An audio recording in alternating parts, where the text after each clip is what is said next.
wanna know what you're thinking. A few seconds and then we'll go from there. There are some things you can't hide. I wanna know what you're feeling. Tell me what's on your mind.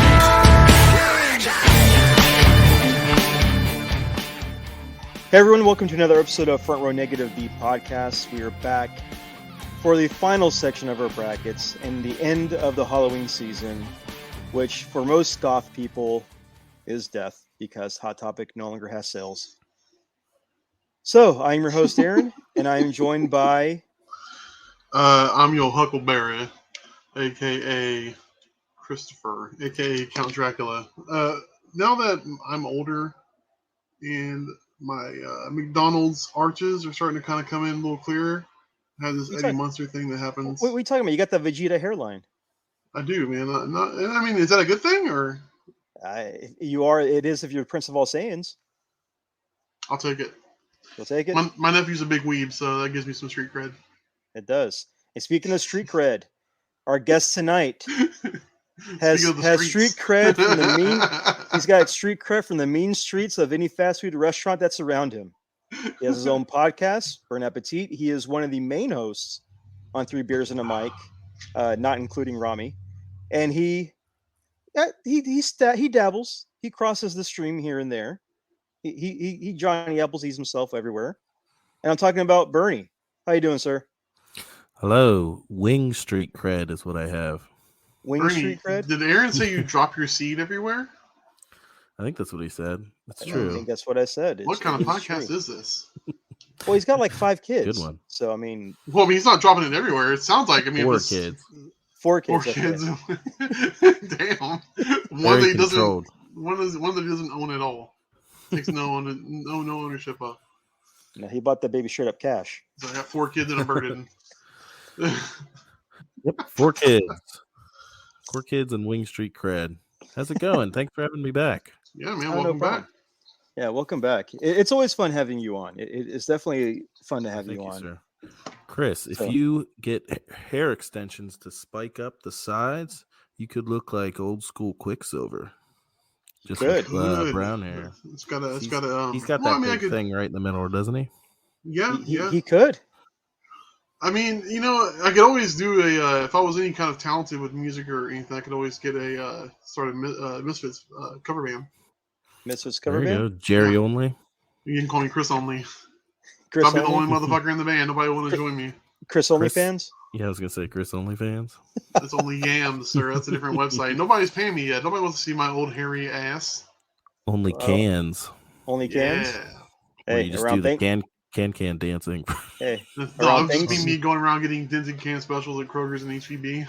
Hey, around Thanksgiving could be only hams. Amen. I'll just say any more puns we can come up with? No, I was gonna say Only like, pans? Only pans? only Huh? pans. I mean, Chris, Only if you crimp, clams? if you crimp that hair, you could go as Norman Osborn. You know what, dude? Yeah, actually. If you got that wave, you go as You Norman know what? Osborn. Now that I don't have a daughter, I could do a almost like an American Son Spider-Man storyline where I Don't do you know, that. No, everybody like hated Norman that Osborn. storyline. Come on, it's one of the greatest Spider-Man storylines of all time. Are you kidding me? Not really. Talking about dropping seeds. Norman Osborn, am I right? Anyway. We don't talk about the Grey Goblin. We don't talk about the Great Goblin. We don't talk about the It Grey doesn't quite Goblin. roll off the tongue, sir. We don't talk about that at all. At all. Oh well. What are you gonna do? Not read that story again. So we got Bernie on the show. He's got his own podcast, and he just ended season 2 of Bernapitite. It was a great series. It was a lot of fun to hear, his take on restaurants battling it out. Which one's better? Which restaurant has the best food on their menu? Chicken And sandwich wars. The chicken. I remember that. That was a very delicious war. Very delicious war. I'm still picking Burger King, the Chiking burger. They got rid of it, man. Sandwich. They got rid of it? Mm-hmm. That's why I don't eat there anymore. I don't eat Get rid of Burger it. King. It gives me the screaming Mimi shits. We're not talking about ponchos. We're not talking about No, ponchos. Burger Ponchos King. talk Burger again. King. Burger King / Arby's / Carl's Jr. / Hardee's. It's all just poop fuel, nitro poop fuel. Nitro poop fuel. There you go. I did want to know where my check was for all the residuals from the Ponchos advertisement since my first appearance on this episode. They're going to be at the last ponchos in existence. That's going to be in Humble. Let's go talk to them. Just ask for Chico. He'll help you out. I will write you a check for exposure bucks in a little bit. Yeah, sucker. That sounds like a To Catch a Predator thing. Exposure bucks. It does. Oh God, exposure Chris, butts or exposure bucks? It's both. But Expose your butts for exposure bucks. if you go back to the early season 1, I did guest on it, and we did Five Guys. Five Guys, that's right. That's right. What kind of podcast are we in? Dropping seeds on Five Guys? Hey, $20 is $20. Bastards. $20 is $20. Well, you were young and you needed the money. It makes sense, man. Those Five Guys are expensive. They are expensive to drop your load on those guys. We're talking Liv Morgan money right there. Easy, Brian Singer. Take it. Slow down. Slow your roll.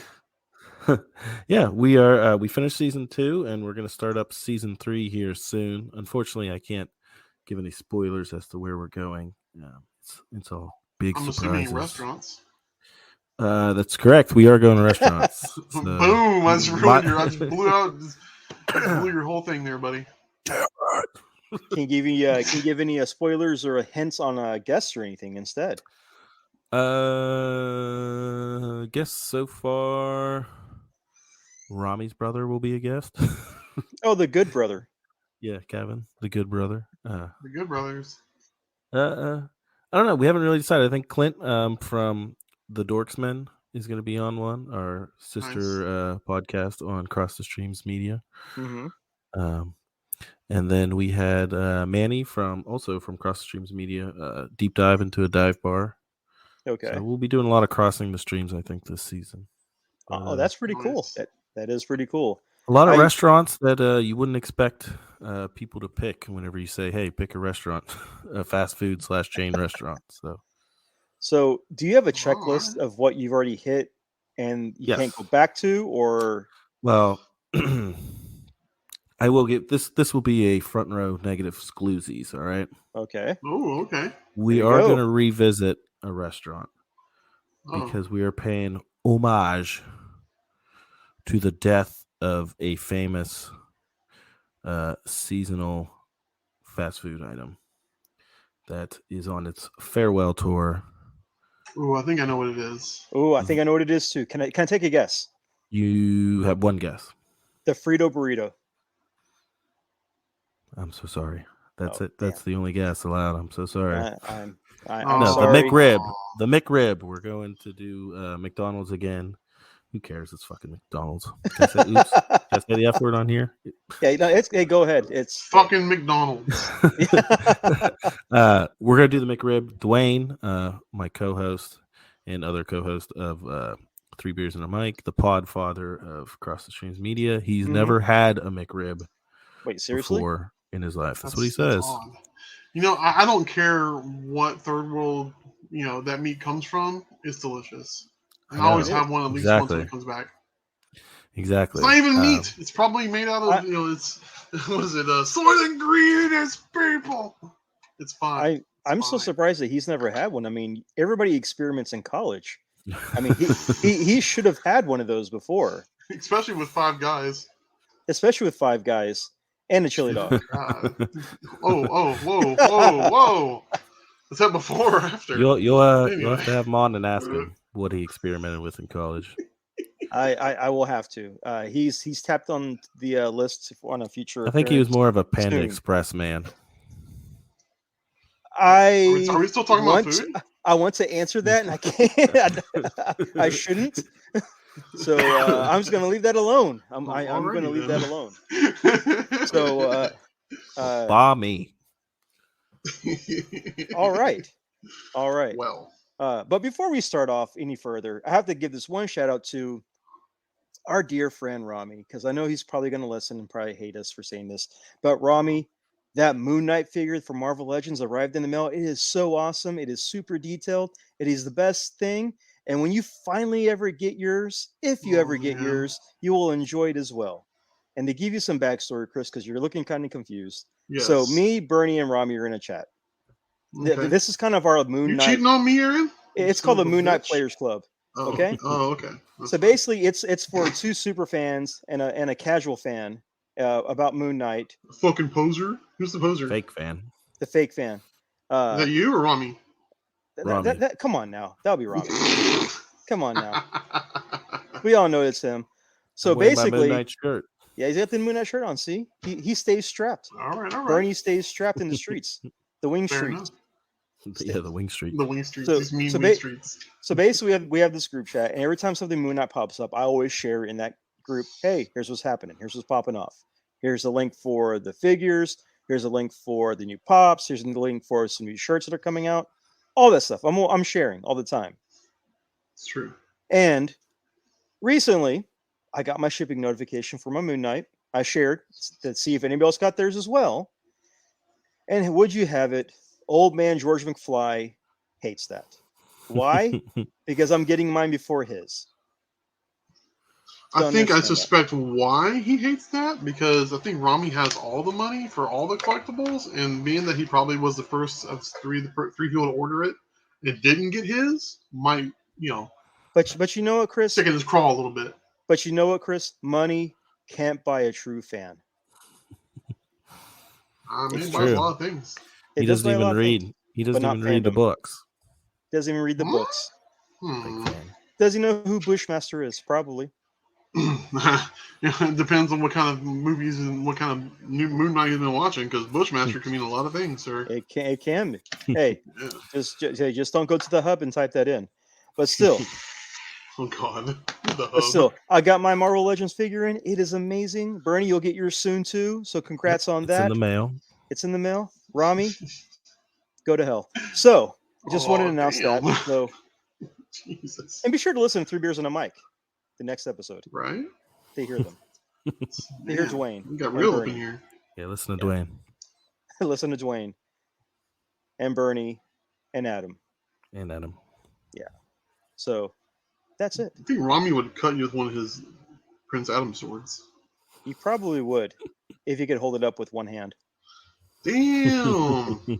I thought y'all was friends. We are friends. It's called I know that guy.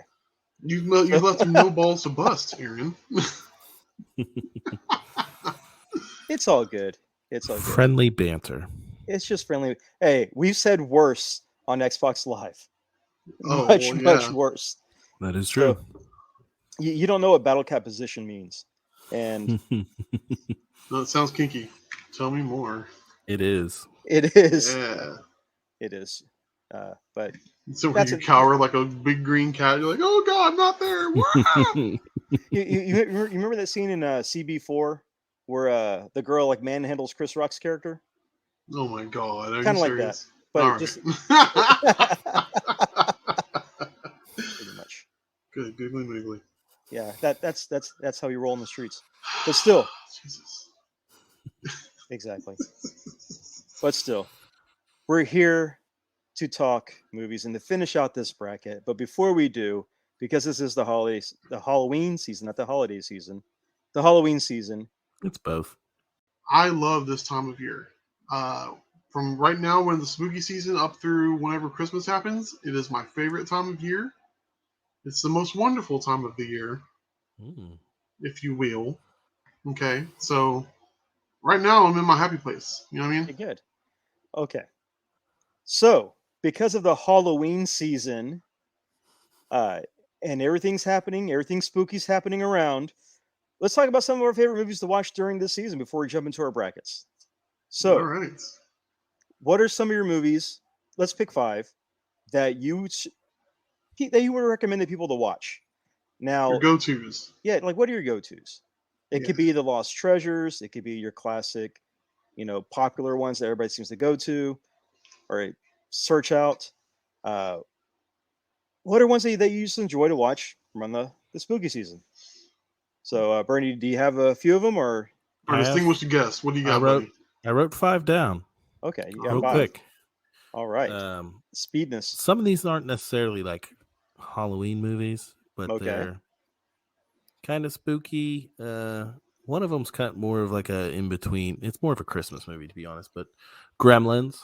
Okay, that is a Christmas movie. I introduced my kids to. It could be spooky season 1 too. It can. Yeah, they can. It could be any time movie. It could be an anytime. It's the movie. most wonderful time of the year, man. That thing's got staying power.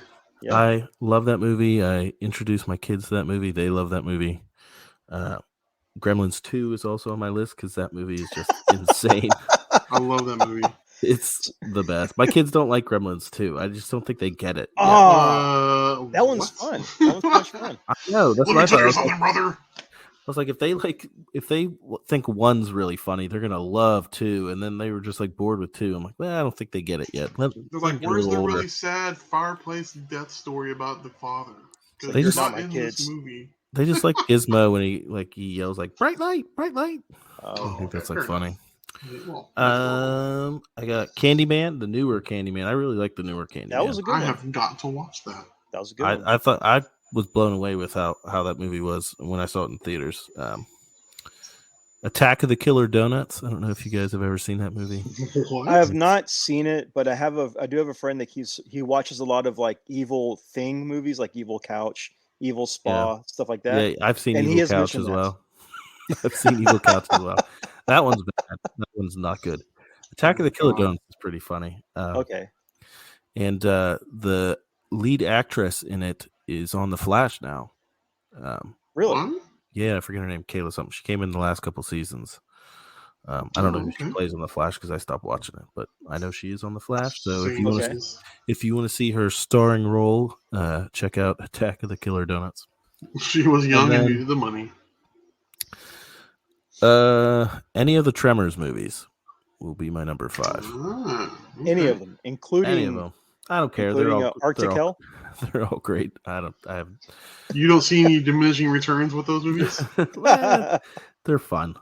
Okay, well, fair enough. When they turn little and they can fly and stuff, they keep mixing it up, and I appreciate that. Even the ones with Jamie Kennedy. Don't be hating. All of them, All of them. Okay. Oh my god. all equal. But if you had to pick one or two, Okay. Fair enough. Word. Fair enough. Chris, you got a 5 or no? I do, Yeah. man. Are you All right. kidding What's me? your 5? I've always got 5. I got Okay. 5 on it. All right, so my top 5. Well, and they're really, honestly, I mean, they're all staples for me every Halloween season, so I don't really put them in order. Okay. As far as what you should view them all because my word is bond. But obviously, I'm going to say Friday the 13th, Part 3. I think that's when Jason first gets the hockey mask, right? Yes. He gets from Yeah. Shelley. He Yes, gets from that's Shelley. yeah. that's the Jason that we all grew to love, right? I mean, obviously, Yeah. you know, and I'm kind of like Bernie on that. Like as the movies get worse and worse, and you start getting diminishing returns, you can still kind of like you can still True. appreciate them for what they are. They wouldn't have kept making them if they weren't making money, and you know we're all suckers for schlock at the end of the day, whether we admit it or not. So that's one for sure. did the Obviously, Jason in Space movie make money? I can't imagine that movie. It did. made money. It did make money, but yeah, not you'd be as much as you surprised, but thought. yeah. They didn't make as much as you thought. The only thing that movie was lacking was a kick-ass early 2000s soundtrack, right? Yes. Yeah, because I don't think it had any go-tos on that soundtrack. Nope. The original John Carpenter's Halloween. Okay. You know, I mean, he's kind of like the godfather of slashers, right? I mean, as far as the American market is concerned. Pretty much. Yeah, and so I'm Pretty going to have to say that for sure. Nightmare Before Christmas, to me, although albeit not spooky, especially since I'm about to be a father and want to introduce this movie to my daughter in the upcoming years. This is a movie that has 3 months of relevancy. You know what I mean? Mhm. It does. definitely starts you off in October. It gets you through November, and it kicks you in the dick in December. It's such a good film. Because I mean, come on, man. Walgreens has a new nightmare shit every year. Yes. And then on when it becomes November, you can go to Walgreens, get it all on clearance. It's a gift that keeps on giving. You know what I mean? That is true. That is true. So that's 3, right? Yep.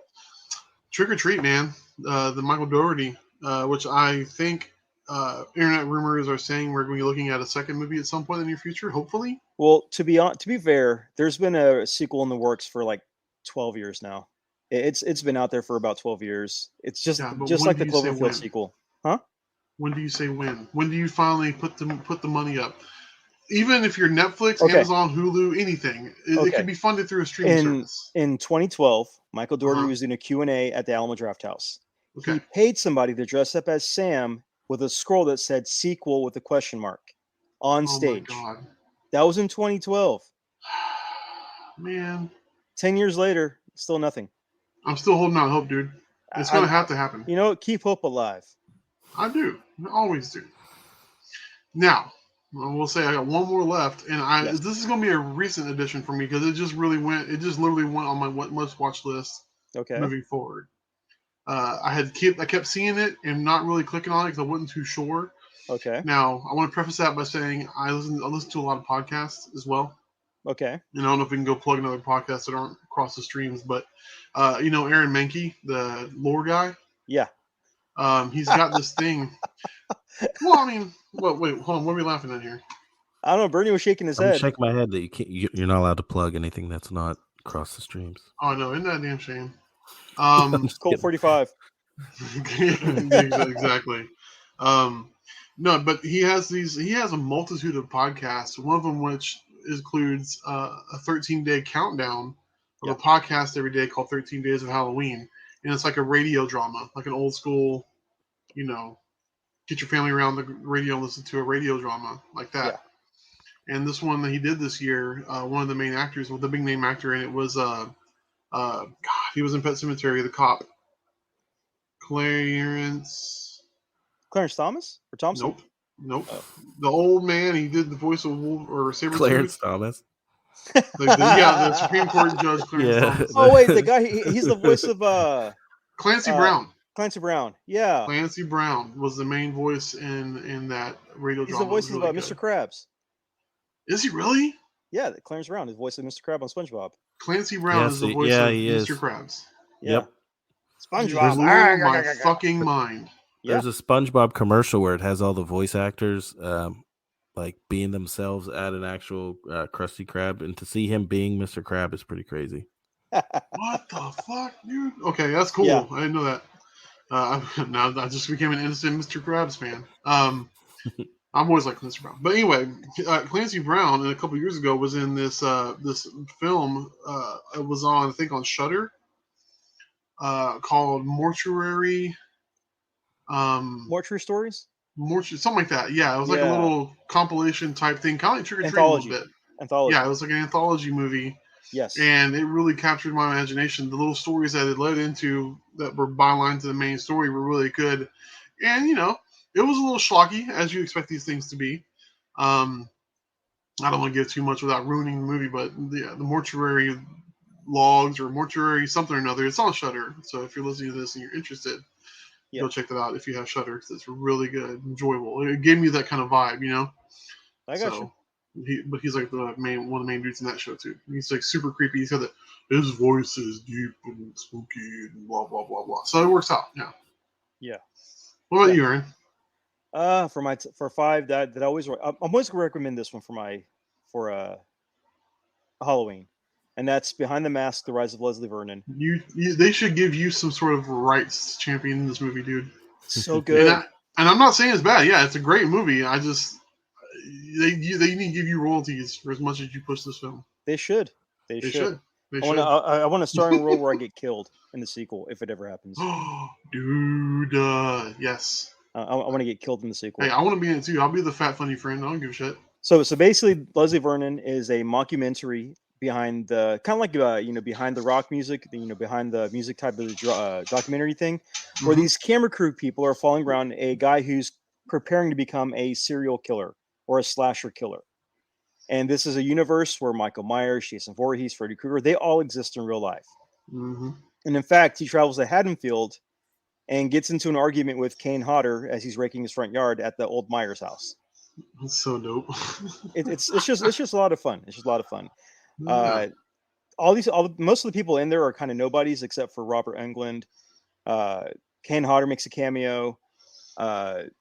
that's really it. Oh, you see Zelda Rubinstein from Poltergeist. Yeah, the and little- the old man from Walking Dead, Herschel. yeah, Herschel's in there. That's right, Herschel's in there. Yeah. But it's a fun movie. Always recommend it. So I'm telling y'all to check that out again. One I just discovered recently, which I've been promoting as well too, is called Deadstream, which is a found footage, which is on Shudder.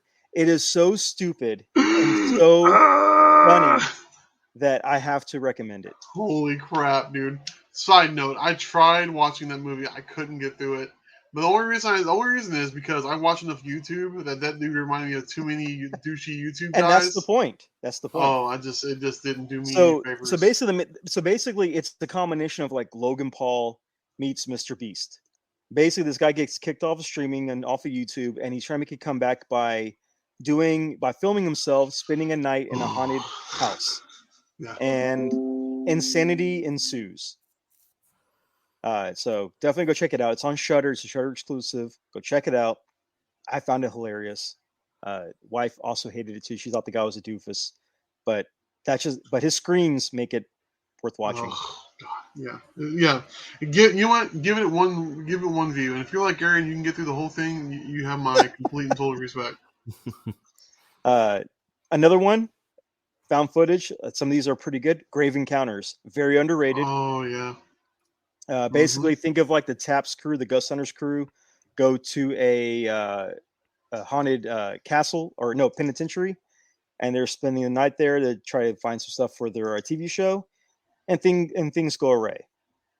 This thing is mostly recognized by the box art, which has like this giant thing like walking down a hallway. But great movie, very underrated, and I believe it's either on Shudder or it's on Netflix. But it's fun to watch. Next up, another kind of underrated one called The Collector. Think of it like Saw, but basically the guy sets up the traps inside the house like Kevin McAllister, and this guy's a serial killer. He wears a luchador mask. Even better.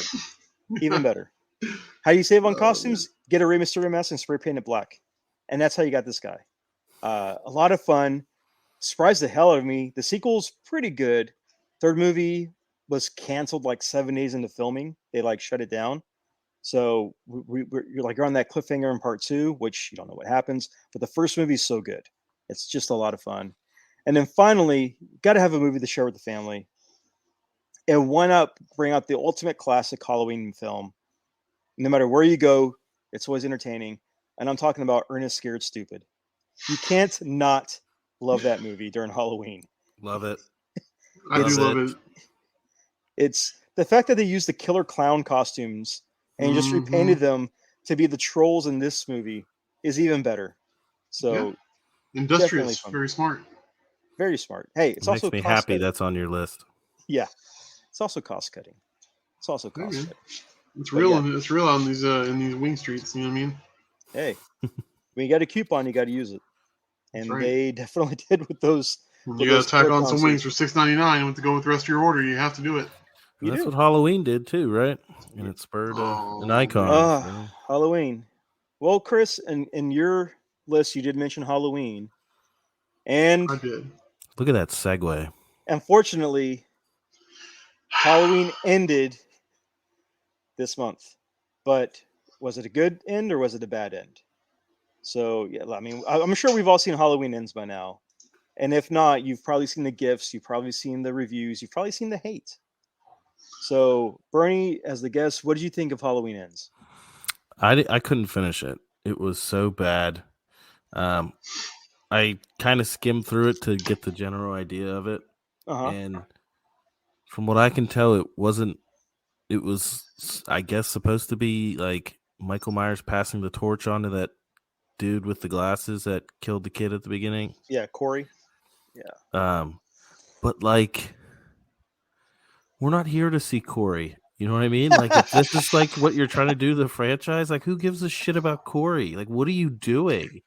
We want to see Michael Myers. Like, I know it gets old and like you have to keep rebooting and stuff, but like, do they really think this is going to be a thing? Like, people are going to watch this idiot in future movies? It had potential. I hated that guy. It could have had potential, like the whole passing of the torch, what do they call it? how do they call it? Like with Wally West and Barry Allen in the comics. The mantle, passing the mantle. Yeah. Trading it down. They could have done that. And it's looked like they're about to, but then they like midway through, they're like, hey, this is a Michael Myers movie. We need to put him back in it. But here's the thing. I can't be scared of a guy that I watch 12-year-olds bully outside of the convenience store within the first like 20 minutes of the movie. With his Like, with his Yoo-hoo.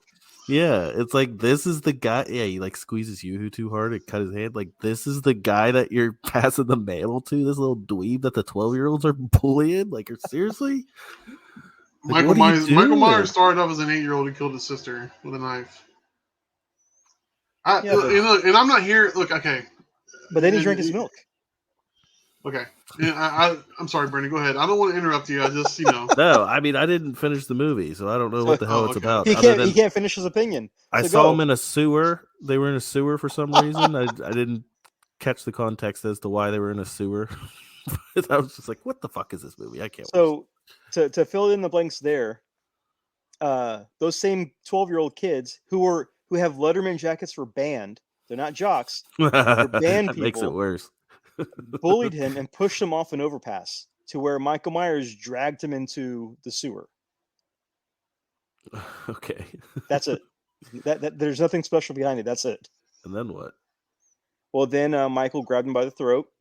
They looked into each other's eyes. They locked eyes. Okay. And somehow Michael saw the pain that he went through emotionally with his bullies, and Corey saw the pain that Michael went through emotionally killing his sister.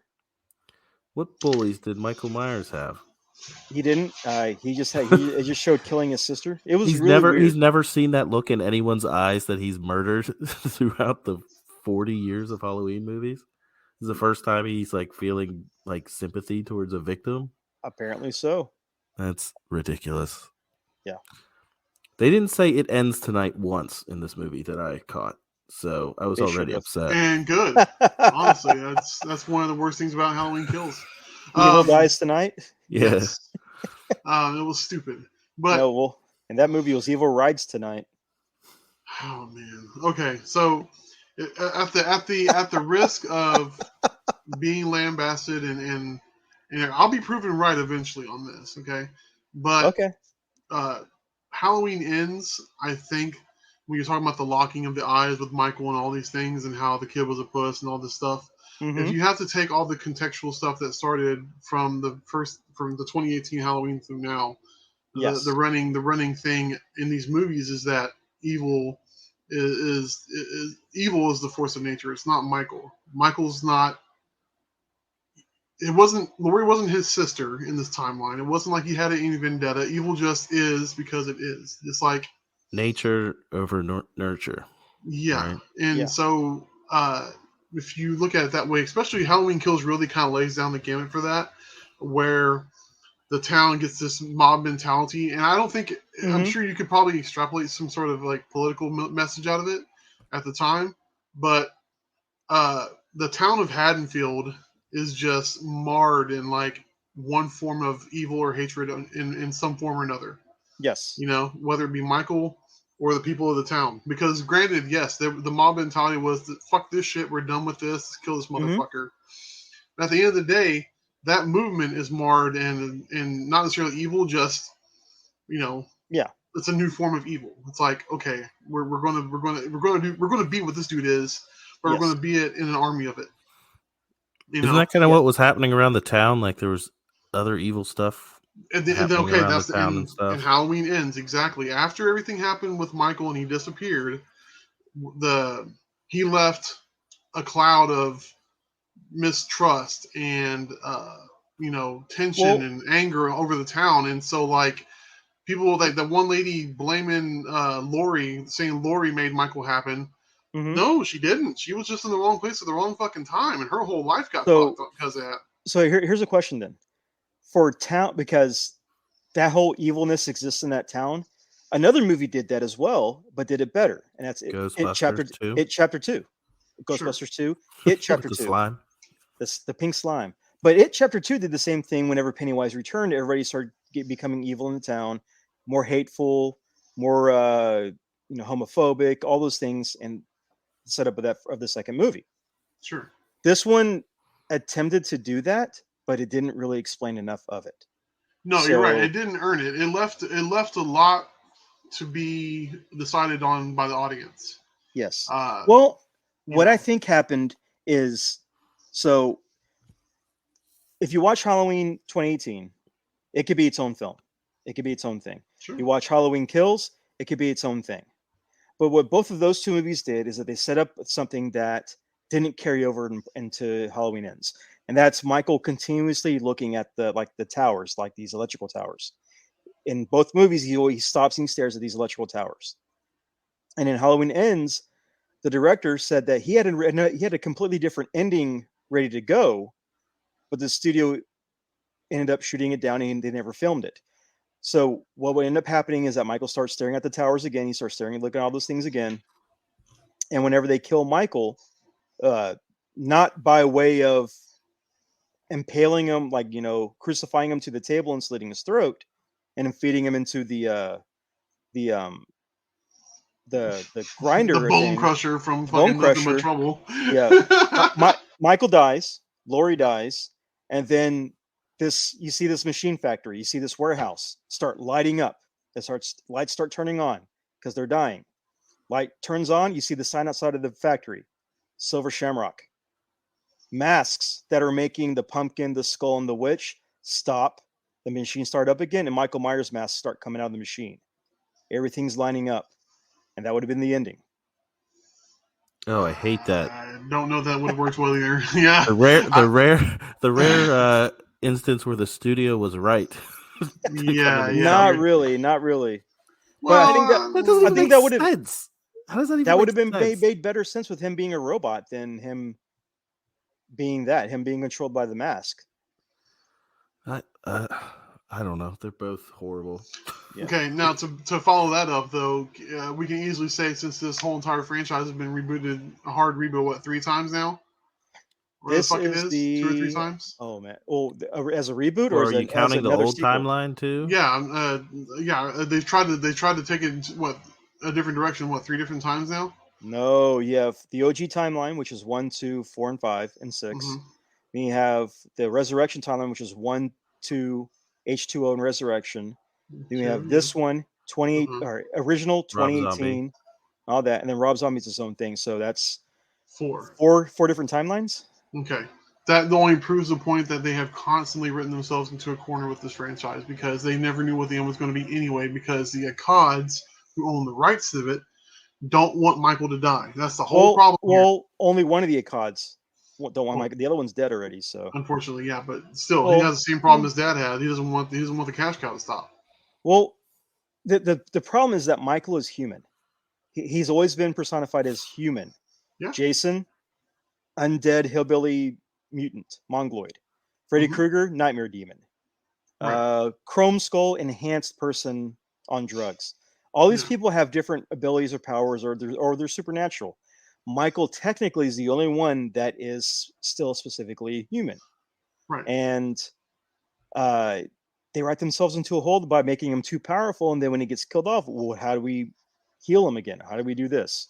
Well, in the third movie, you make it where he can't defend himself, where a punk-ass 19-year-old kid or a 23-year-old kid can beat the shit out of him and take his mask away. Yeah, well, I mean, I made the comment when we had Jeff on that it would have made sense if every time Michael kills somebody or hurts somebody, he gets powered up, like like a Black Panther type suit. The more damage he does, the more powers up. That could have made some sense, but Michael's such a broken OP at times character who could do one-armed pull-ups at the age of 70 that I think they write themselves into a wall, like you said, and they have to try to MacGuffin their way out, and they don't do it right. The problem is they try to connect the universe where what they should be doing is releasing these movies like once every 3, 4, 5 years. Yeah. But it be its own standalone movie every time. And then everyone knows who Michael Myers is, so you don't have to do an origin story. Yeah, true. You know what I mean? You can skip the origin story and it's just like this guy in a mask terrorizing babysitters or whatever. You know what I mean? Yeah, and not just only Halloween. Yeah. And then the next movie's a movie, and then the next movie's a movie. So you're not trying to connect these where it doesn't matter. You know what I mean? Yeah. You can keep him alive, and it doesn't matter he's human, or you know what I mean? Yeah, if we could But throw you're back trying in to a time connect. machine, yeah. You're trying to connect 5 movies of this one guy who is human, but like no matter what they do to him, it doesn't hurt him at all, and it's just you're just like you could. How you make sense of that ever? It's impossible. You can't do it. It's hard. The only asterisk I would put on that is like in Bernie, you probably, unless you listen to the episode, I don't know if it's even out yet, but when we talked about it last time, I had said that there's something to be said for the idea that Michael could be treated as if he's got like, there are human conditions to where you either don't feel pain or, Right, you know what I yes. mean, or you have damn near superhuman strength based off your physiology. Some people just have that. And they never would have, and never did they ever delve into it. Right. It could have been a throwaway line in the second movie or the first movie to say, "Oh, these are what that 1 second doctor, the one that tried to get him and Lori together." Could have made a side note and said, "Oh, in all my studies, we found that, you know, in over the years, a lot of medical advances have found out that a lot of these people have this certain condition that does this, this, and this." You know, Yes.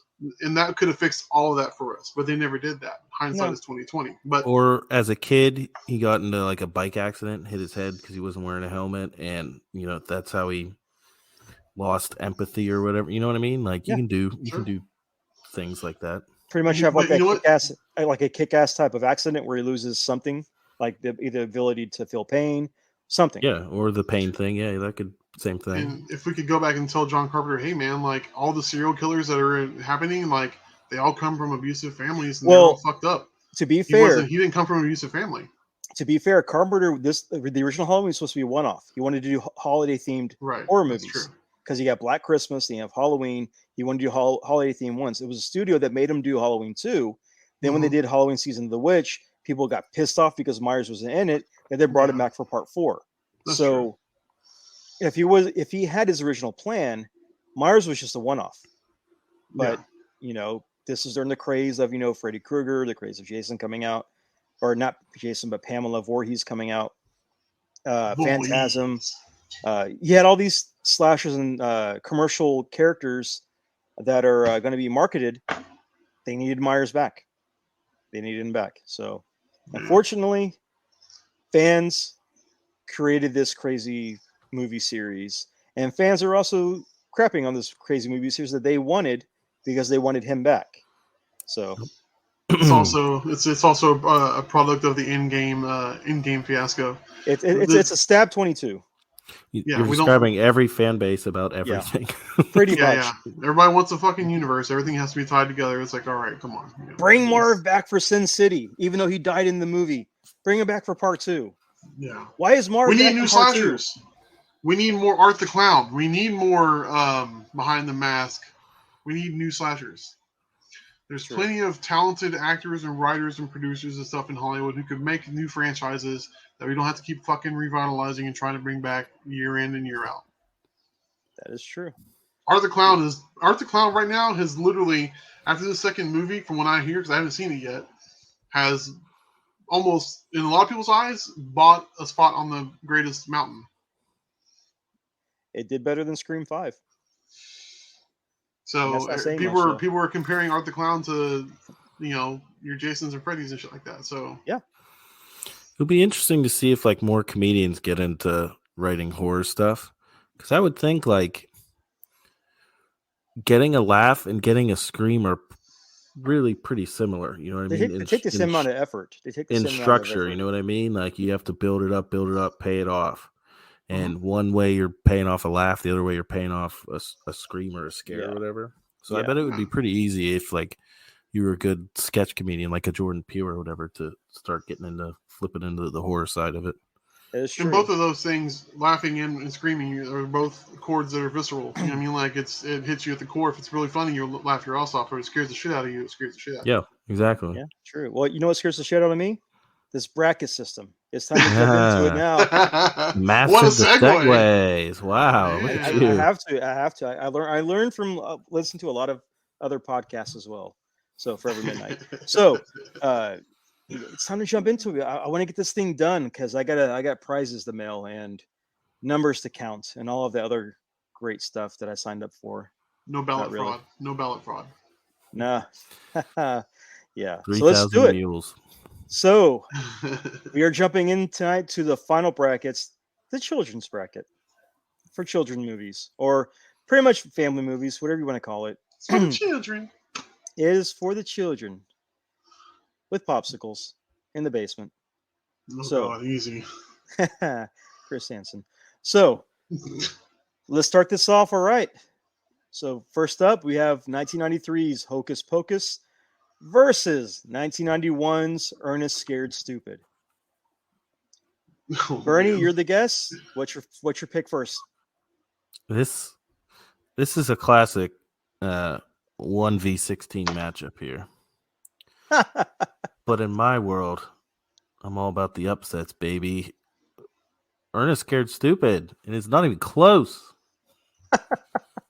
I love Ernest Scared Stupid. As much as I like Hocus Pocus, I laugh every time he sees those elves for the first time, and he I sure hope they're from Keebler. It makes me laugh every time I see it.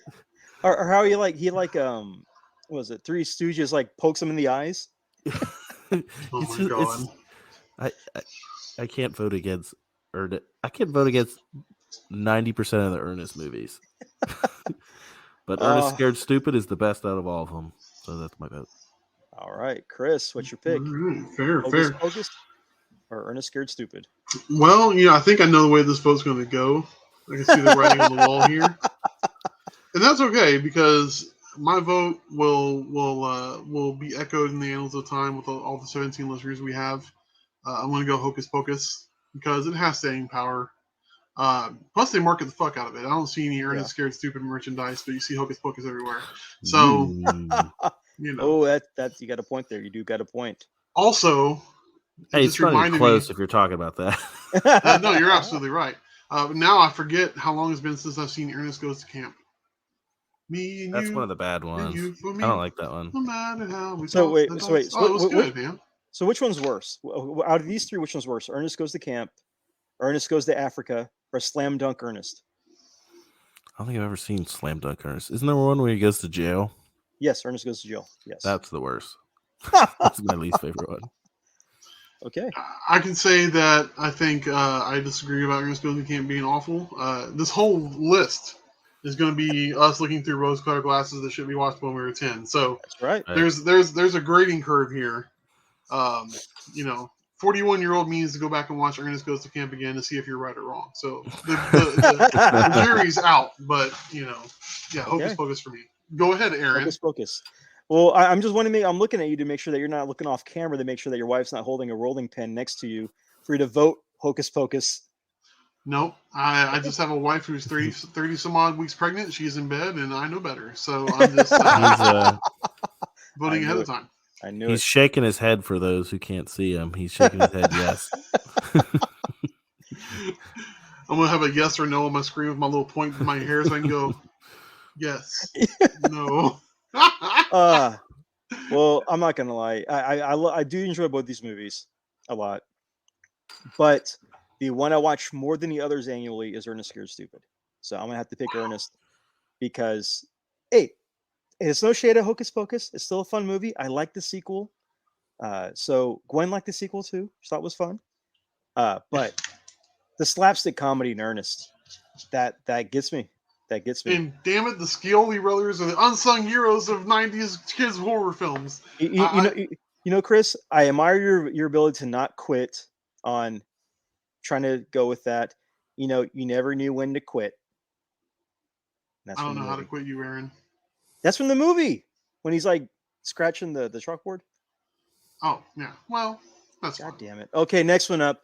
We got 2006's Monster House versus 1995's Casper. So, Chris, you can go first on this one. Man, I'm being forthright with the idea that I am completely rose-colored glasses in this whole entire thing. Monster House to me was not that memorable. It was in early CGI days. Was that 2005, 2006 Monster House? 2006. Yeah. So, what was the other one? Casper? Oh, come on. Christina Ricci. Everyone have a crush on the Christina Ricci. Are you kidding me, man? That girl, everybody loved that girl. She's like, it was like Topanga, the Pink Ranger, and Christina Ricci in the 90s. Hey, for me, it was Kelly Bundy. Or Kelly Bundy. She was a haul, you see? A haul. I don't care. Yeah, it's going to be Casper for me. I enjoy the crap out of Casper. Yeah. All right. I'll be the second vote. I'm also going to pick Casper. Monster House was fun, but I'm going with my kids what they ask for more, and they ask for more Casper than to do Monster House. Boom. So I got to go Casper. Bernie, what was your vote? This one also isn't close. And I'll tell you why this one wins. Did Monster House have puppets you could get from Pizza Hut? No, it did That's not. true. No, they is did true. not. The glow-in-the-dark puppets, I had the stinky one. The Uncle Stinky So or whatever. good. We had Stretch. I mean, come on. We had Stretch. That's the kind of marketing we need. We need stinky puppets and we know. need X-Men VHSs. Can you imagine how much they spent on those? Like the toys you get now at like McDonald's my stuff God. versus one of those were legit like puppet, Yeah. like Like plastic. if you bought puppet that, things. you bought that at a store. Now you're paying $20 for Yeah. that thing. Do you remember the Land Before Time puppets that had a Pizza Hut? Yep, That same came out? thing. Yep. Yep. Dude, same Star thing. Wars Episode 1 cup toppers. I remember those. Don't get Rami started on those. Oh no! Why? Because you can't buy one? No, I'm pretty sure he has them all. Oh, well then. And guess dude, not to I worry worked about at it. Taco Bell. I was working at Taco Bell doing the Yokiro Taco Bell talking dog phenomenon. Oh, I remember that. I worked the drive-thru. Y'all got any of them dogs? like this is Taco Bell. We don't sell hot dogs, sir. No, the talking dog, fool. Like, oh, I'm sorry. Well, Yes. Speaking of Taco Bell, do you remember the during the Halloween season that they would have the cups with the eyeballs and the straws Yes. at Taco Bell? Yes. I had a I few don't of those. remember that. You remember? They were like Monster Eyes or something like that. But basically, you got this giant cup with a silly straw that had like an eyeball inside of it, it was like wedged in the squishy eye. straw or whatever. Yeah, they were pretty Interesting. cool. They were pretty cool. You remember the Godzilla cup holder that you're supposed to put in your window? I remember that. Those things broke. That was from your favorite Godzilla movie. The P. Diddy one, right? Yeah. That was from your lawnmower. That was from your lawn mowing song movie. Yeah. Hey, speaking of that, I need to cut my grass eventually. So next up, we got 2012's Hotel Transylvania versus 2000's Little Vampire. Little Vampires. So I will start this one off. I'm gonna go. I haven't seen Little Vampire in a long time. I watched with my cousins back in the day. Hotel Transylvania, because I'm more refreshed on that one. And It has one of my favorite lines in it. Yeah. So I'm gonna pick that one. Bernie, what's your pick? So my kids on their little Amazon Fire tablet, kids tablets, downloaded a Hotel Transylvania game. It's like a platformer game that they are obsessed with. And then we started watching the movies, and I think there's a TV show too. So that's easily my vote. They're not bad movies. I like them. They're fun. They're definitely fun. Chris? We're going to sweep it, buddy. I don't say blah blah blah. That's one of my favorite lines. And honestly, there's like a theme park in France or something like that, like a Universal theme park that has a Hotel Transylvania like dark ride. Yeah. So that's points for that. That's true. That's true. I think one of the things to enjoy that movie is Steve Buscemi's werewolf as the Wolfman. I love it. It's funny. Hotel Transylvania is like the new Shrek. Like it's the underdog of all underdogs for animated films. It definitely is. They've made 3 of them, so they must be doing good. I think there's 4 now. I think there might be a 4th. Is there 4 now? There's one coming out now where the son-in-law is supposed to be a monster. Like they switch roles. All the monsters are turned into humans, and he's turned into a monster or something like that. Something like that. Yeah. Oh God. I don't say blah blah blah. All right, next up, we got 1998's Scooby-Doo on Zombie Island versus 2009's Coraline. Ooh. Okay. Now, I believe Scooby-Doo on Zombie Island was one of the bigger movies that was really popular at that time. That one was constantly rented out when I worked at Blockbuster. That one was everybody was renting it for some reason. So that was a big deal back then. And then Coraline, it's a good Tim Burton-esque styled movie with the claymation and stop motion and stuff. So I believe Bernie, you're up first. Well, I'm gonna have to do my impression of every old person at a karaoke bar and go with Sweet Coraline. That's my song. There's boom. there's your segue. There's your segue Oh into my that. god. Literally every like 60-year-old picks that stupid song to do. Coraline. Coraline? Easily. Yeah. I like it. Alright. It's a very unique movie. It is. All right, Chris, what's your pick? You know, I don't know, man. Coraline is strong because it has that marketing backing to it. Mm-hmm. You're still seeing Coraline stuff at like your Hot Topics and Especially more recently too. Your NECA section over at Target usually has a cool Coraline figure that you always want to buy, but your wife's like, no, you don't have any Coraline stuff. You're like, come on. She's like, aren't you a grown man? You're like, I know, but anyway. That and then come on, Scrappy Doo was the villain in Scooby Doo Part 2. Spoilers, by the way. But like, come on, put him up. Like, dude, and plus, like, it's one of the best movies you've ever seen. You know, it's. I've loved Scooby Doo since I was a kid. So even if, regardless of the bad CGI, whatever the fuck you want to say about those movies, they're fun as hell. So, okay. Scooby Doo. What's your pick? Scooby Doo. Okay. You know, and Zombie Island is supposedly one of the best movies they have.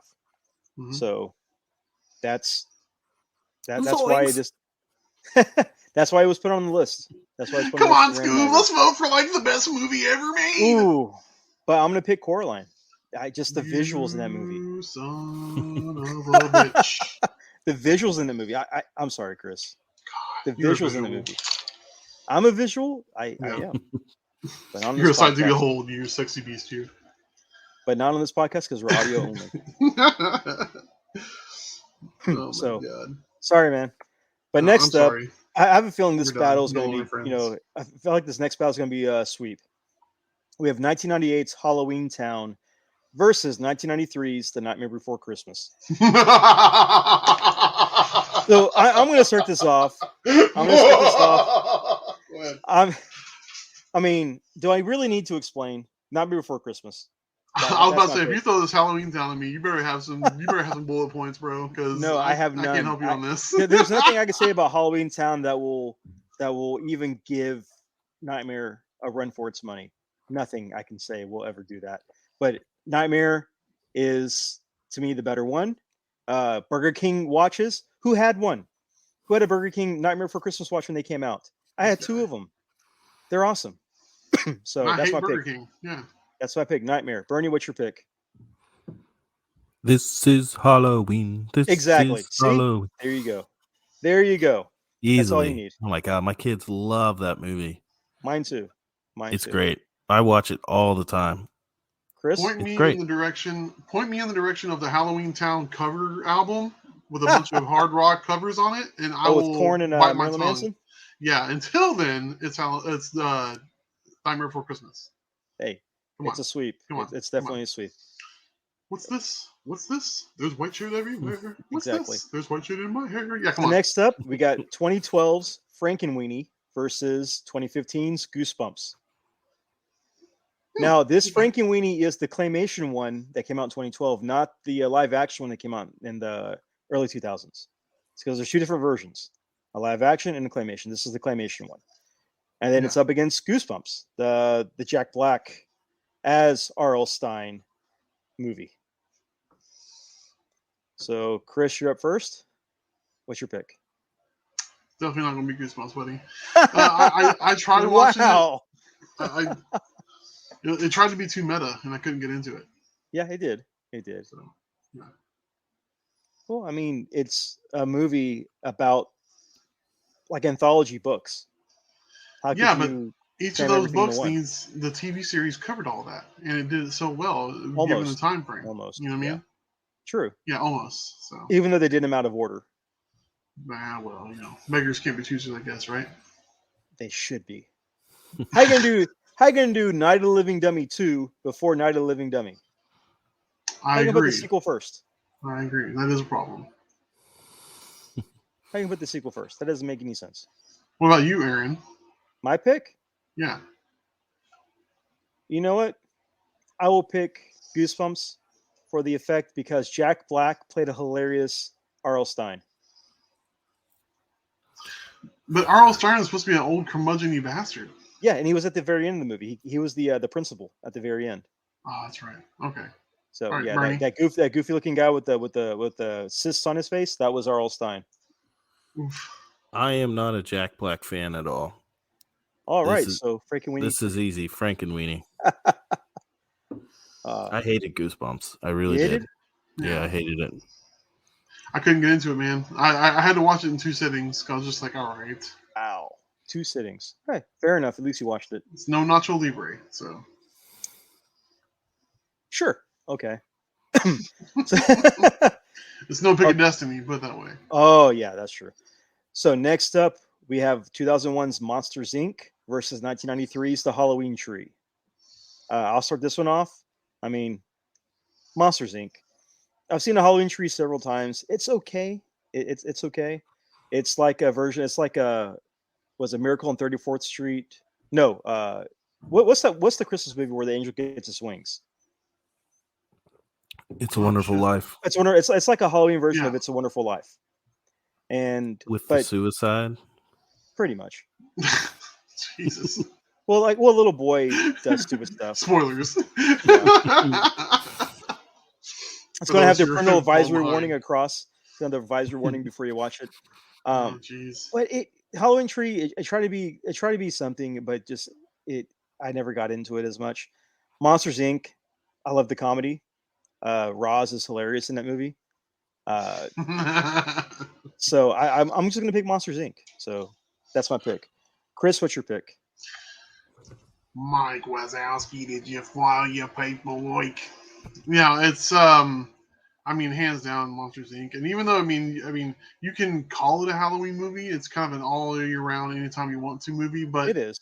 you know, I mean, it definitely has a home on this list, I suppose. Plus, I mean, you know, I'm a sucker for a heart wrenching moment in a children's film. And you know, at the very end, where you know he comes back to visit Boo and shit like that, you're just like, oh, my heart is still there. You know, it's Monsters Inc. for me. Hey, and that's perfectly fine. That is perfectly fine. Bernie, what's your pick? Monsters Inc. When that movie came out, I mean, that was like groundbreaking for a Disney animated film to be that funny and Yeah. Oh yeah. that original. Yep. Was crazy. And it even goes along with what we were talking about before about a scream and a laugh are so closely related. Mm-hmm. I mean, that's the plot of the damn movie itself. Yep. Is getting laughs Fair. instead of screams, and it's more energy efficient. Monsters Inc. I mean, it's one of the best Disney movies out there. Oh god. I love Monsters Inc. It is. And the reason why, okay, so I just looked it up. This movie was released on Halloween in 2001. Oh, Interesting. okay. Well, So- it's just more marketing, yeah. Yeah. So it said they did what's called the Thursday night releasing on the 31st. Hmm. And then went from there. I'm pretty sure I was one of the ones that went to see it then. I didn't. I saw it on DVD at home. So Madness. it was. So next up, and with the first round of this bracket, we have 2019's The Addams Family versus 2002's Scooby-Doo 2 Monsters Unleashed. So, Chris, start it off. Who you got? Hold on a second. Didn't we do Scooby-Doo too? Or am I crazy? No, we did Scooby-Doo on Zombie Island. Oh, I'm an idiot. I was thinking that was the live action film. No, Zombie Island was the animated film that went to theaters. That one was That's animated and went to right. theaters. Although I did see that one, so I stand by what I said. Yeah. Sorry. My bad. It lost so- anyway, didn't it? Yeah, he lost anyways. So That's fine. I still stand by what I said. Goddamn it. Anyway, Scooby-Doo then, easily for me. easily pick Scooby-Doo. Yeah. All right. Yeah, and this is the second live action movie, so that's what this This one is the one on the island, right? Yes, Yes. yes, it is. They are on an island Yes. from a boat. Yes. All Is right. this James Gunn one? I think it is. Yes. I think it is. Actually, holy crap! I Yeah. forgot that. Yeah. Ooh, That's sway your vote. oh, it might. You know what? I'm going to pick Addams Family just because I've seen it, the comedy, the jokes in this one, and the fact that the guy who plays Moon Knight, Oscar Isaac, is Gomez Addams, and he does a little bit of Raul Julia voice work while he's recording. I got to go with Really? Adams. So, Oh, okay. Bernie, looks like you're a tiebreaker on this one. I was never a big Addams Family person. Son of a bitch. I'm gonna have to go James Gunn, Scooby Doo 2. Hey, that's still a good pick. I mean, that was a good movie. A good movie. So, oh yeah, without a doubt. No hate there. There's no hate there. So yeah, that is the first round. Now we move on to the second round, and as Chris can tell you, it gets harder with the choices because, hey, you gotta make some decisions sometimes. That's right. So first up, we got 91's Ernest Scared Stupid versus 95's Casper. I will start this off. I'm still sticking to Ernest. He's going to be my vote on this one. Bernie, what's your pick? Everyone loves the Cinderella story. Everyone loves Ernest. It's Ernest, baby. Chris, what's your pick? Well, I'm still going to go with Casper, even though I know it's not going to get any good, but it's fine. Chris, it's like the Hammer bracket is getting its revenge. The tables have turned now. That's right, man. I still have a dark horse in this. I still have a dark horse in this. Don't you worry. Why, Hocus Pocus lost out already. Oh no! Keep going. It's fine. Don't worry about it. Biggest upset in front row negative history. All right. Next up, we got Hotel Transylvania versus Coraline. Chris, what's your pick first? Dude. Again, Hotel Transylvania. I really like that. Compared to Coraline, Tim Burton's done so many other things in his career. It's a Tim Burton movie, right? It is not. It looks like it though. It looks like it, but it's not. I could have sworn it was a Tim Burton film. Hold on. Let me just check just to make sure. Or is he like an executive producer or some shit like that? He presents like has nothing to do with this. Has nothing to do with this. What the fuck? Crazy. I thought it was like a Joel Schumacher Tim Burton situation. Now the director of Nightmare Before Christmas did this. He directed this. The same director did it. But so there's a through line there. Yeah. There is a through line, but Tim Burton has nothing to do with this movie. Well, okay. So it was Coraline or Hotel Transylvania. Hotel Transylvania, yeah, hands down, Hotel Transylvania. All right, Bernie. Even though I feel like I'm about to lose again, but that's fine. You, sir, are not. I'm going Hotel Transylvania. Just simply, but if I had to choose, all right, which one do you want to watch between these two movies? Mm-hmm. Hotel Transylvania. It's a funnier movie. It's more rewatchable. Hotel Transylvania. Okay. Hey, fair enough. That is a good pick. I'm gonna throw my hat out there for Coraline, but Hotel moves forward. I'm not gonna doubt that. Both are good movies, but only one can survive. So no shade to Coraline, and any fans of Coraline who are listening, which I know I'm gonna get some emails. Some emails on that one from at least 2 people I know on that. But send them to me. I'll read them. I'll respond to you. So next up, we have Nightmare Before Christmas versus Frankenweenie. I mean, come on, Nightmare Before Christmas. Nightmare Before Christmas. Come on, Chris. Nightmare Before Christmas. Come on. Hey, I have to ask. I don't want any people saying, "Oh, he didn't say no." So I'm just making sure. I'm covering my bases. I know we have to record for the content here, so I'm just going to say Nightmare Before Christmas. Go ahead. Okay. I'm just making sure. Points are on the line, Chris. Points are on the line. I get it. People need a definite answer. Definite answer. Need their prizes. There are prizes. Nightmare Before Christmas is the movie I'm picking for this. Okay. All right. Last battle in this round. We got Monsters Inc. versus Scooby-Doo 2 Monsters Unleashed. Oh, shit. I'll start this one off. I'm going to go Monsters Inc. I'll go Monsters Inc. as well. You know what? I love Scooby-Doo and everything, but it's a juggernaut. It is Monsters Inc. Come on. It's a sweep. Yeah. It is. It definitely is. So that is that round. Now we're down to our final 4. Oh, God. Yeah. It is what it is. First up, Ernest Scared Stupid versus Hotel Transylvania. Again, I'm going to ride that Ernest train straight to camp. I'm picking Ernest. You're going to run a train on Ernest? Jesus. I'm running the train, baby. Choo choo. Oh my God. Bernie's taking sloppy seconds on Ernest. Chris, what's your pick? Hotel Transylvania, just as a spiritual successor. Well, I hate to break it to you. Ernest wins. I knew it. Man, you ain't bringing nothing to me, pal. I knew it was coming. Upsets of the century. Ernest wins that one. Oh, this one, though. Nightmare Before Christmas versus Monsters, Inc.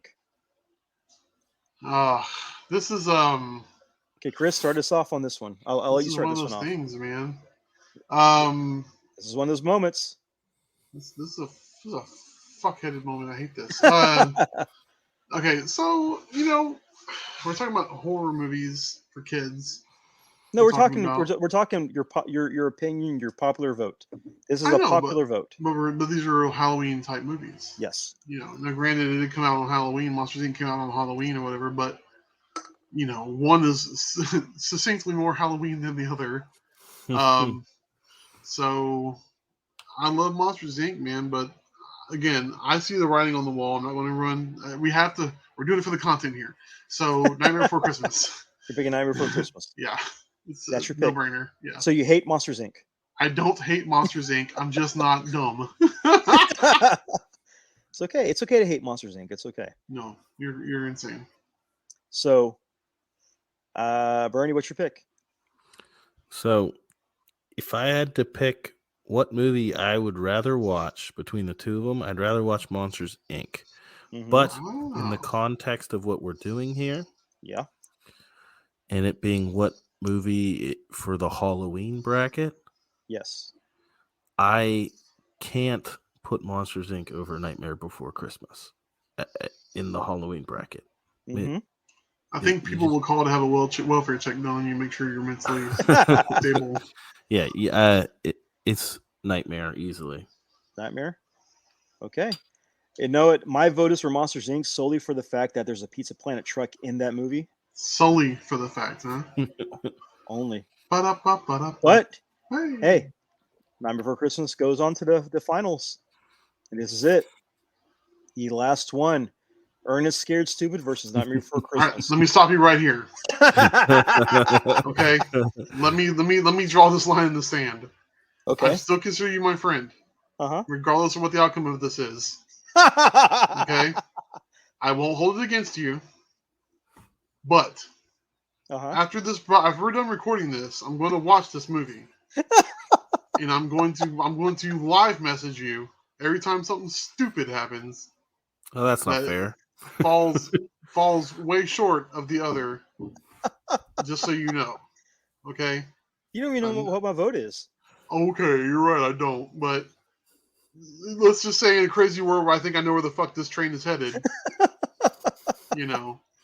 I don't blame either one of you. We're all friends here. It's fine. Even though you're wrong. Go ahead. I gave you first pick. What's your pick? Nightmare Before Christmas. Duh. Okay. All right. Let's hear it, man. Let's lose the last few listeners we got. Lose listeners? We're gaining listeners. We're gaining it. With what's about to transpire here? I doubt that. Yes, but go ahead. Yes, the Ernest heads are fully. Yeah. I'm picking Ernest Scared Stupid. Bernie, what are you picking? Oh my god. Like a Chris. I'm picking.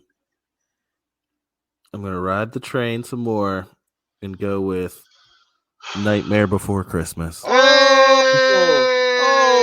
Listen, Twist. I love Twist. Ernest. Twist. I love Ernest, but I can't be responsible for him representing the children's bracket in the Final Four. As much as I love the movie, if I were to be honest with myself, it's Nightmare Before Christmas. The other ones, I think I would still rather watch Ernest above. I wouldn't put it above Monsters Inc. Even if it was Monsters Inc. versus Ernest, I'd go Monsters Inc. Man, let me grab my fucking notebook. I'm pretty sure I wrote this down because I was like, "There's no fucking way this is going to go any way other than how I wrote it down." Let me see. What's that? What'd you write? Fuck Ernest in your No. I wrote down. Where the fuck did I write that? Hold on. So I was like, I need to make sure because I had my concerns about how this was going to go by looking at the bracket. I was like, if this goes any other way than what I think it's going to go, oh yeah, okay. Look, for those, obviously those listening can't see it. Okay, come on. He wrote, What? screw Ernest, go to Poncho's reservation at 8. That's right. Okay. God damn it. I wrote this down because like this better be what the fuck it's supposed to be. This is a blue chipper. And no shade to Ernest Scared Stupid. We congratulate you for coming out here to Buena Vista, California. You've got your jet ski, you've got your fucking 2004 Kia Sorrento, and you've got your getaway to Isla de Muerta, for the weekend for you and your wife. But thanks for coming out. First runner-up and first in our hearts. But it's Nightmare Before Christmas. Come on. Okay. There's no other way this bracket could have ever went any other way. Okay.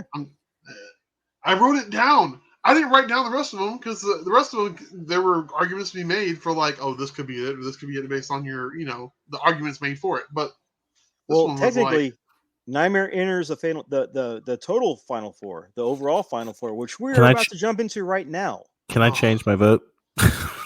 You want to change your vote? Ernest? Yeah, after his rant, I would have picked Ernest. No, what is wrong with you? Wait. I'm kidding. No. Oh my god. Holy shit. I was going to see about a meltdown. Oh man, keep it alive. No. I thought that was happening. I was like, god wait, damn it, really? Dude. I can't afford therapy, Bernie. Okay, I have a daughter on the way. The ultimate heel move. Oh my last god. second. I'm about to go hit full him with Dracula. an RKO. Look at this. Come on. Oh, out of nowhere. I will ruin your whole life. All right, so let's jump into our Final Four because I don't want to record another episode.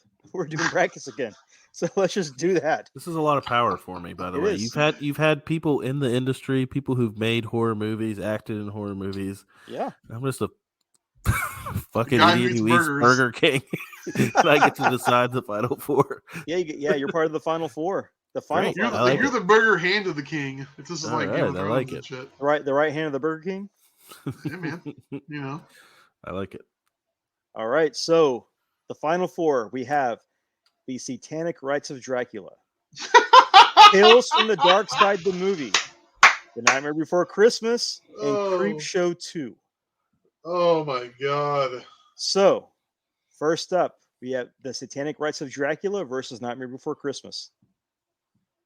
Chris, you pretty much put this battle into effect. I did. I'm solely to blame for this. And to Bernie's point, like right now, if I had to pick which one I was going to watch,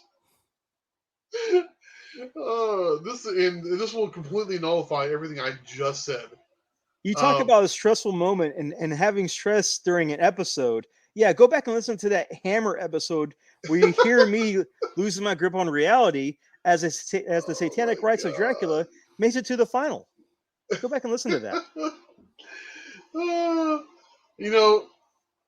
Nightmare Before Christmas is always going to go down as one of the greatest movies, not just of like holiday films, but like it's going to be in a lot of people's top 10 of movies they love. Yeah, because it's going to have so much, sentimental value to them. But right now, like, god damn it. If I had to pick, I'm getting Satanic Rites and put it in the DVD player because it's such a stupid fucking movie that I have to. It's so bad, it's good. It's not even one of those. It's 3 different movies thrown into one. If I went to a drive-in theater to watch Satanic Rites of Dracula, I would be so happy because it's so ridiculous. No, you wouldn't be. You'd be thinking, why did I pay to see this? I wouldn't have paid to see it. I'd be in the back seat. The person who drove the car would be the one paying for it. Are you hiding in the trunk? Maybe. I'm the one buying the popcorn and the chili cheese fries. Okay? So, I love Nightmare Before Christmas. But out of this wonky-ass, wacky Final Four, I'm going Satanic Rites of Dracula. I can't feel my left arm. Well, there goes your love life. Good one. I said left arm. What, do you use your left arm? Are you left arm? No, that means hard. Oh, Jesus, that's hard. All right, then. That's what I thought. Damn it.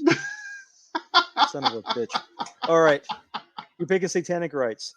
I'm picking Nightmare Before Christmas. Like this. Oh, yeah. All right. I'm picking Nightmare Before Christmas. Bernie, what are you picking? Nightmare Before Christmas. Thank you. I didn't lose either way. And I knew Dracula what was going to happen, and but Dracula dies tonight. God, For the Dracula sole never fact dies. that I have not seen this other movie, so Satanic by Right? Oh, default. you don't ever want to see this movie. Which You really don't. Also, like, you're hearing incorrectly. What Aaron is telling you is you definitely need to see this film. No, you don't. Yes, Listen, you I watched the Killer Couch movie where they had to explain how this couch would go around town killing people. So here's the thing with Satanic Rites. It is a spy movie. It is a hacker. It is a hacker movie. It is a satanic cultist movie. And then somewhere along the way, they forgot that had Dracula in the title, and they threw Christopher Lee in there as Dracula somewhere. do. Don't forget Sons of Anarchy. It's got a little bit And of Sons of everything in Anarchy. there. Yeah, it's a biker Yeah. movie too. Come on. It You gotta sounds see pretty this movie. cool. Thank you. Oh, See? it is not. It is not. You will be pulling your hair out trying to figure. If Halloween Ends what was something that you couldn't stomach, this movie is the Ponchos of the horror movie universe. Bernie, I have a But question. does it for take you. it seriously? Does it It take itself tries to be. seriously? It tries to be. It really does. No. Yes, it does. Aaron, when did the movie come out again?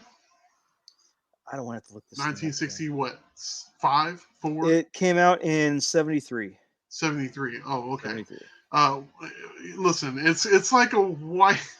It's like if this is even a term I can throw on it, white exploitation film. Does that even make sense? That makes no sense at all. Just like that movie. Black exploitation films were inherently wacky and only made for a certain audience. If trauma was around in the 70s, this movie would be a trauma movie, but a really bad one. That's not an insult. If you like trauma, then you'll like this movie. Yeah. And on top of all that, Bernie, there's tits. So at the end of the day, Okay. look. Well, now I have to change my vote. Ron White. You didn't tell me there were tits in it. Yeah, exactly. They were sad. Those tits were with sad. saggy ass boobs asks you if you want to see her tits, you're going to say, "Yeah, I do," because at the end of the day, it's still tits. Come on. These are boobs that are sad that have probably watched Scream 5 somehow. Bernie, just you're your own man. Don't let Aaron tell you who you are. Okay. Okay. This is Next 2020 matchup. 2022. You are you. You are you. Boo boo. Yes. You are you. Okay. Tits. Okay. That's I'm nice. sticking with my nightmare. Motorcycle Vampire Titty Club. Bless your heart. Okay. Next up, we have Tales from the Dark Side of the Movie versus Creepshow 2. Technically the battle of the anthologies right here. Yeah. So Battle of the Schlock. So Bernie, you're up. What is your pick? Creepshow 2. Creepshow 2. All right. I've seen Creepshow. Okay. I haven't seen either of these, so. This is an uninformed, confident vote, sir. Okay. Hey, popular opinion. So just to give a heads up, Creepshow 2 is the one that has the creature in the crate, the wolf. No, that's part 1. No, Creepshow 2 has the Chief Woodenhead, like the wooden Indian. It's got the raft with the black blob in the lake that chases after people. And it's got the one the most famous, "Thanks for the Ride, Lady" gif with like the hitchhiker. Okay. Those are the 3 stories it's known for. Tales from the Dark Side, it's got a young Christian Slater, a young Steve Buscemi, a young Joy Lawrence, and I forget who. I forget who the. You like that? All right, I've changed my vote. I'm changing my vote to that one. Tales from the Dark Side. It sounds better. They're both pretty good. They're both good in different ways. Hey, you have me with the actors. Pause this podcast right now. Let's go watch these 2 movies and come back and see what we think. Pause it right now. Come back. No, I'm going with Tales. Tales from the Dark Side. You know, Bernie, you can go watch both these movies later on this week and let me know which one you think is better. Okay. But that will not change your vote now. Tales from the Dark Side of the movie.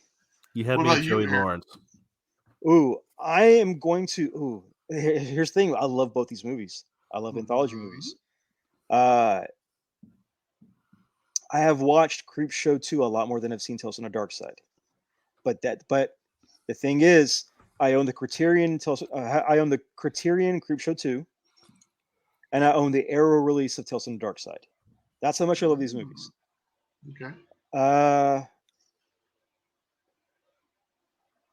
for a wraparound for all as a whole, and including the newspaper delivery guy that looks like Sami Zayn right now at the end. Sorry. Wait, I'm sorry. Who are you, Sami Zayn? Don't you mean Sami Uso? Sami Uso, that's right. You're not being Honorary very Us Uso right now. Honorary Yeah, come on. Us. I got to go Creepshow too, just because of even the animated wraparound with the Venus flytraps. Okay. So it's a tie game right now, eh? It's a tie game, Chris, and you are the deciding vote. Well. You know, I think I probably said this the last time in regards to these two films. One of them sticks out in my memory a lot more, being that it fucked me up more than the other one did. Because these both came out when I was young. You know what I mean? Yes. And so one was a lot more scarier to me than the other. So before you vote, can you think of a memorable scene from both? Yes. Okay. I can. But one did the same thing to me that Gremlins did to me when I was really small and saw it. Okay. Okay. And I don't know if I ever told this backstory, but after I saw Gremlins as a child, I developed a tic where I could not sleep in my bed without my legs folded crisscross applesauce because I was worried the Gremlins were going to take my feet. Yes, you have mentioned that before. I did? Okay. Yes, you have. Okay. This same movie messed me up with rain and messed me up with gargoyles. Okay. I think you know where I'm going with this. I know. Common everyday. I think there's two things you come across all the time is gargoyles. Yeah, exactly. Gargoyles. Damn you, Goliath! Damn you, Xanatos! And I love that cartoon. But as a kid though, like the idea of the gargoyle fucked me up. And look, we spent a lot of time going to Louisiana and going to New Orleans and seeing these old Gothic buildings and shit that have these fucking gargoyles on them. Okay. Yeah. So there's a little bit of validity in what I say here. Okay. So I'm definitely going to go with Tales from the Dark Side. All right. So yeah, so Bernie, as you heard, Tales from the Dark Side has gargoyles in it too. Oh, boy. Yes. Yeah, it is definitely. So does Gremlins too. It does. It has a Batman. Yeah, exactly. It's got a has a Batman gargoyle gremlin. It does. So again, this was a tough decision for me, but I think what I liked more about Creepshow 2 was the wraparound story with the animated Venus flytrap over the lady just trying to cook Joey Lawrence. So for me, it's probably unfair, but Creepshow like dwarfs and destroys Creepshow 2 way more. It does. Just one is such more heavy hitter than the other. It does. So, I will say that Father's Day is probably one of the better shorts than any of those. And the Crate. The Crate and Father's Day are the two best. So we are down to our final two. The Nightmare Before Christmas versus Tales from the Dark Side, the movie. This is it. So Chris, you know what, Bernie, you started off first. What is your pick? Yeah, don't make me the decider. Nightmare.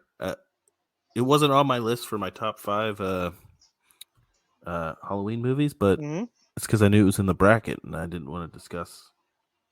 Yeah, movies that were in the bracket on my top 5 as a little spoiler as to what I thought of my future votes. Yes.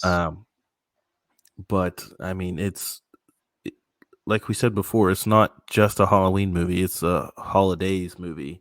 I could watch this movie from end of September through early January, and it would be the same. I love it.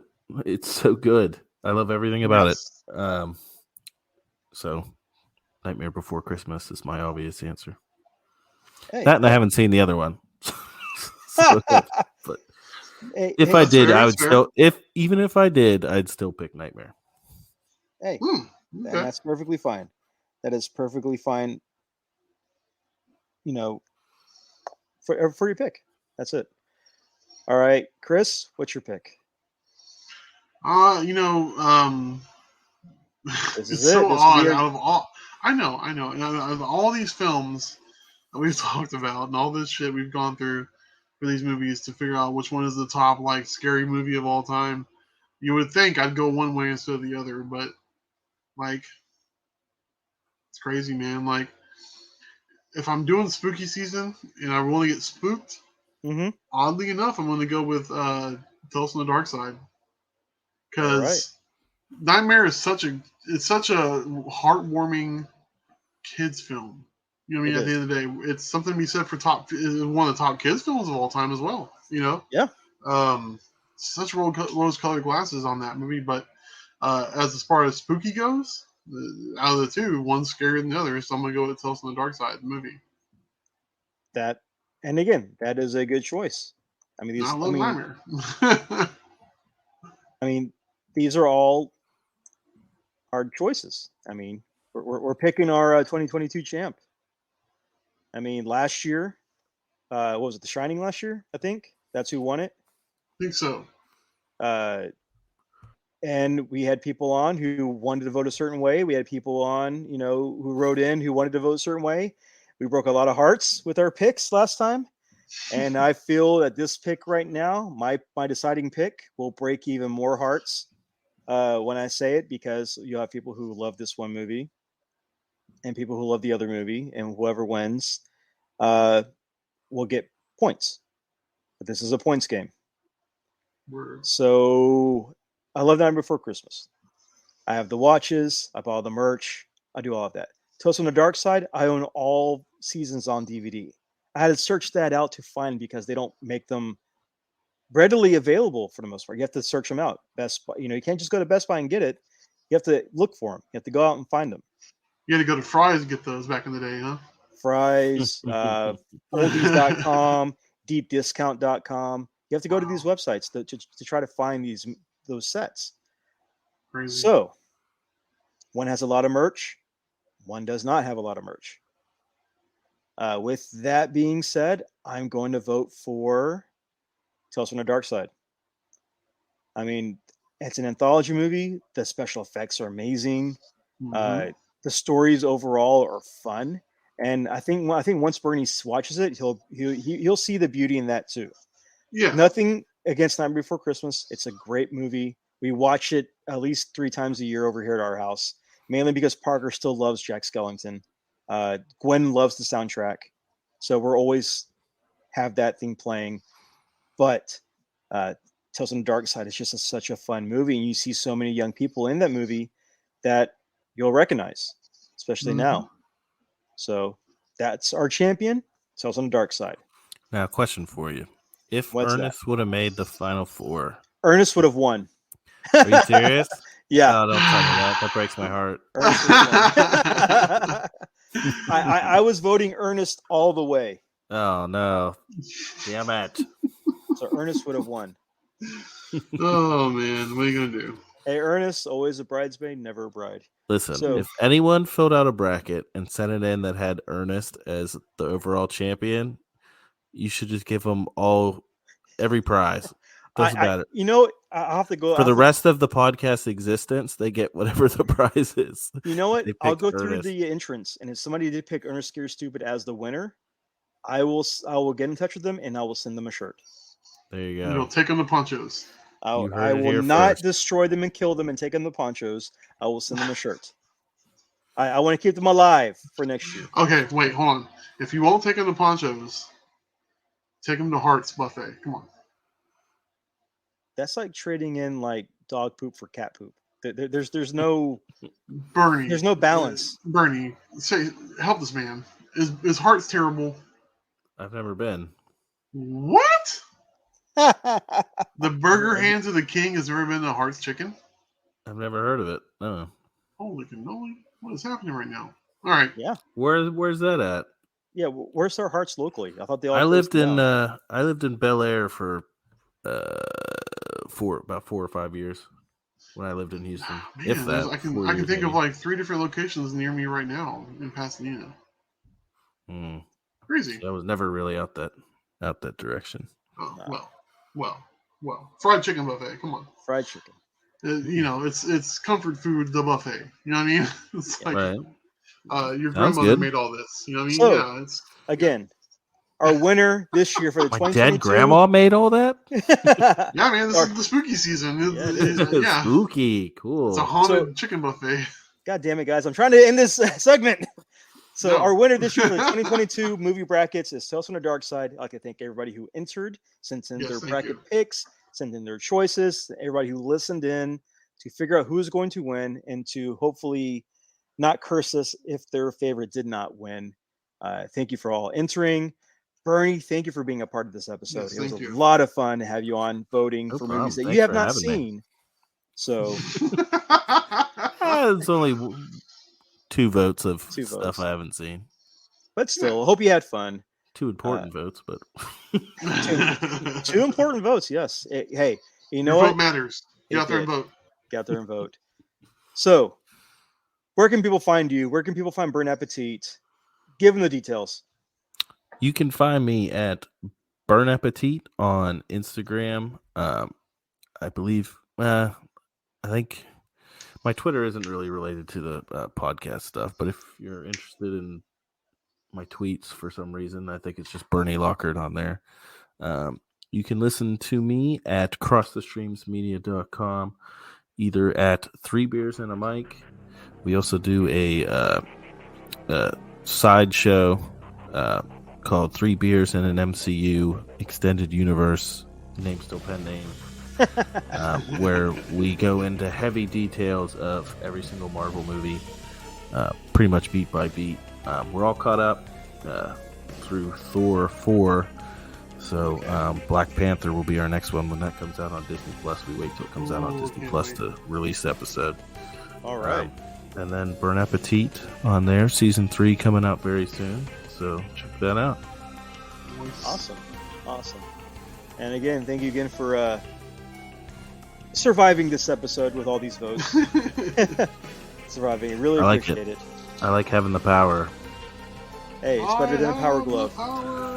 Ooh, power gloves are dope. Well, the idea was dope anyway. Well, yeah, the idea and they look cool, but they didn't do anything. They were pretty worthless. It didn't help me in Rad Racer at all. Did that also ruin your sex life, Aaron? No, because it went on the left hand as well. There you go. Oh man, can you imagine flogging a dolphin with a power glove on? Yeah, sounds awesome. Hey, now you're playing It with could power. be painful. I don't know. Yeah, you are. Now you're playing with power. Yeah, you are. There you go. It does when Nintendo don't. An hour of power if you wheel. And on that note, ding dongs. Ding dong. Dicks are always funny. Come on. Thank you for listening. Thank you for tuning in for this final episode for our Halloween brackets. You can find us on YouTube. You can find us on Podbean. You can find us on Facebook, Instagram. Buy a shirt, leave a comment, subscribe, all that cool stuff. Only yams. Only yams. All that. And please, by all means, remember us when we're canceled. So. Yeah. Hopefully we can pay the bills and not be canceled. So, thank you for joining, and hopefully you'll find us next time, and we'll have another episode eventually, because we don't have schedules at all, pretty much. All right, bye everybody, and fuck Pancho.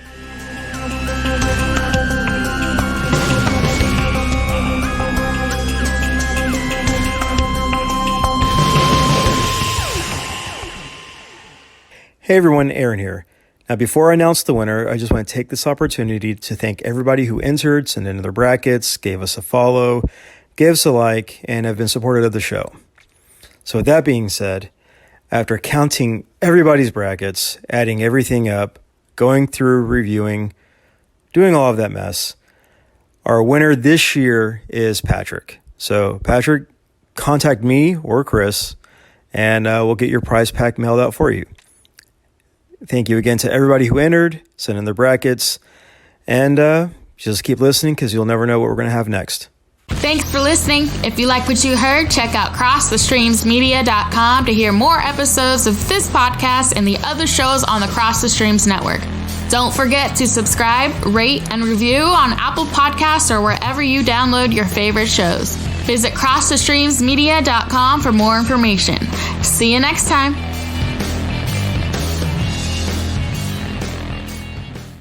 Cross. Stream.